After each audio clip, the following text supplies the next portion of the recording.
Are dating apps a scam? This question is being posed via a lawsuit against Match Group, the company that owns Tinder, Hinge, and many more dating apps. The proposed class action lawsuit accusing some of the most popular dating apps of using game-like features to get users addicted. The lawsuit claims that Match is using addictive features and gamifying its system so that it keeps people actually on the app as long as possible instead of getting off the app because they're meeting people. And it is in violation of consumer protection laws because it is creating a purposefully addictive design. If you've been on a dating app for any amount of time, you know exactly what this lawsuit is talking about. Endless swiping and conversations that go nowhere. For women, there are too many matches to be able to handle, and for men, there are too few to count. Many guys have talked online about this frustrating experience. Dating apps are uniquely depressing from a guy's perspective because you send out all these likes, then only a fraction of those likes turn into matches, then a fraction of those matches respond to your message, then a fraction of the girls who respond to your message you have a good conversation with, then a fraction of those good conversations turn into planning a date, then a fraction of those planned dates actually happen because sometimes things fizzle out in the planning process, or sometimes people flake the day of. And it's not only guys that are having this frustrating experience. Women sounded off in the comments as well. One woman said, "It's exactly the same for us. We may get more matches, but most of them immediately say something terribly inappropriate." Another woman commented, "It's time for us to bring back the art of setting up our friends." And I say hear to that. Here's another guy talking about his experience on the apps. Don't go on dating apps if you're a man. Dating apps have created an artificially low supply and artificially high demand of women. Only 10 to 20% of dating apps are women. It's like walking into a party with 90 dudes and 10 girls. It would be substantially harder to get any of those women. They would be getting flirted with by everyone. They would be able to be extremely picky with men because there's a lot of them and they all want her. I think he makes a good point that there are way fewer women than men on these dating apps, and so it's already artificially making it more difficult for men who are on the apps, and at the same time, it makes it really overwhelming for women. Some of these reactions are just plain funny though. Tyreek, 31. I'm looking for a short-term relationship. Alfred, 29. I need a woman that can cook and clean. Josh, 25. That's it. Pookie, 31. You gotta have good vibes. Michael, 26. I love fishing. And anyone who's been on a dating app knows those fish pics. Men don't know what to do, and I don't blame them. It's a really confusing space to be in, how we're supposed to meet other humans. To me, the jury's still out. I know people who have met their husbands or wives on the apps, as well as their boyfriends or fiancés. So I don't think you can say that it is a dead zone where there is no hope of love. Everything is virtual. Love is dead. Because people are meeting there. Just because someone has met on these apps, though, doesn't mean that they're guaranteed to find the love of their life on there. I'm in love with you. The problem here is that we have all been siloed into one way of meeting people. You can actually see the stats. Most people are actually meeting their significant others on dating apps now.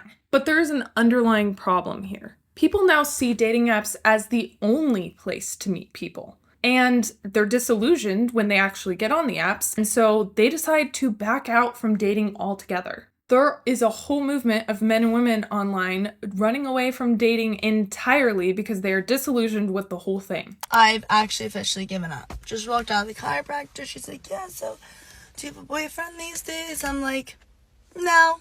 And on my little walk to the car, I'm just thinking to myself, like, why is it so hard to find a man these days? Like, I wish I was dating the olden days where, like, guy would just meet you out, see you out, go up to you, ask for your number, you would go on a date, and it was that. Now it's this whole thing where guys are like, "Bitch, scared to come up to you when you're out," or like, "Don't make moves." So the caption below this video is, "That's it, I quit." The New York Post wrote about this in an article that talks about why men are just not dating anymore. They say that dates feel more like job interviews than dates. Dating apps have one purpose, to meet a significant other. And let's be honest, they're not very good at it. People used to meet at other places like bars, churches, events, or even through friends. No one was meeting anyone at any particular place. We all just got out more, had more community. In the age of the internet, we have confined ourselves to only meeting people online. That does not seem like a recipe for success. And if you're setting your high expectations on an app that clearly has some shady practices and is incentivized to keep you on as long as possible, no matter what they say, looking at you, Hinge, the dating app designed to be deleted, you are going to be sorely disappointed.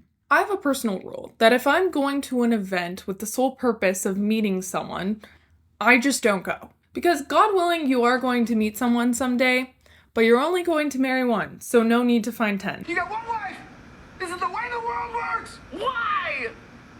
If you start going to more events with the intention of having fun, gaining community, and making some new friends, it becomes a very achievable goal. Dating apps take away the possibility of fun and friendships because you're no longer going to an event that has all of these possibilities. You're online looking for one singular thing. I must find him. I think that people are less frustrated with the apps themselves, and they are more frustrated with our lack of third spaces. This guy explains third spaces really well. Our generation is so depressed because we don't have a third place. In our parents' generation and almost every generation before that, there were 3 places: work, home, and social gatherings. If you had a shitty day at work, you could look forward to going to the pub after work with your friends. Or if you get into an argument with your wife, you could go to the golf course and hang out with your buddies. Or if you're feeling lonely on a random Tuesday, you can look forward to your darts or pool league after work. Every single generation before ours had this third place of gathering besides us. The sense of community and belongingness that people used to have at this third place, like it or not, made it a lot harder to be depressed. Nowadays, most people do not have 3 places, they have 2 and sometimes even 1. Either work and home, or sometimes just home because people work from home. That sense of community, the sense of belongingness, the social gatherings that people used to rely on a daily basis are completely gone from our generation. I don't know about you, but if I'm by myself for too long, anxiety, depression all kick in and I need to go out and see people and hang out with friends and be social. This lack of a social setting is a major reason why I think depression's way higher today, and we need to bring back social gatherings. He makes a really good point. Third spaces are necessary for human flourishing, and we have made online our third space. But social media is not a real third space, it's a virtual one. And it is completely ineffective at achieving what a third place should achieve, which is community, friendship, and doing things in real life. Some people online are highlighting good third spaces that you can actually go to. Here's a great example of what a third space could look like. This is what it looks like inside of a great third place because of how rare they are. Absolutely packed at 3 p.m. and impossible to find a seat. This is a combination cafe, bookshop, and bar with a cozy atmosphere, and it's regularly overflowing with people. After I left, I spent an hour walking in the freezing cold trying to find a similar place, and when I finally did, it was also packed and I had to wait in line for a seat. There is obviously enormous demand for great third places like this. So let's make more, and we'll all benefit. I love that she was highlighting what a good third place looks like and encouraging us to build more, because all that's stopping us is ourselves. Deep. This way, when you go to an event and leave without a significant other, you come back with so much more, whether that be friendships or romantic ones. So download the dating app or don't. Just be aware of why you're doing what you're doing. But that's what I think. What do you think? Comment down below. And if you want to know how not to date, check out Caroline Downey's video right here.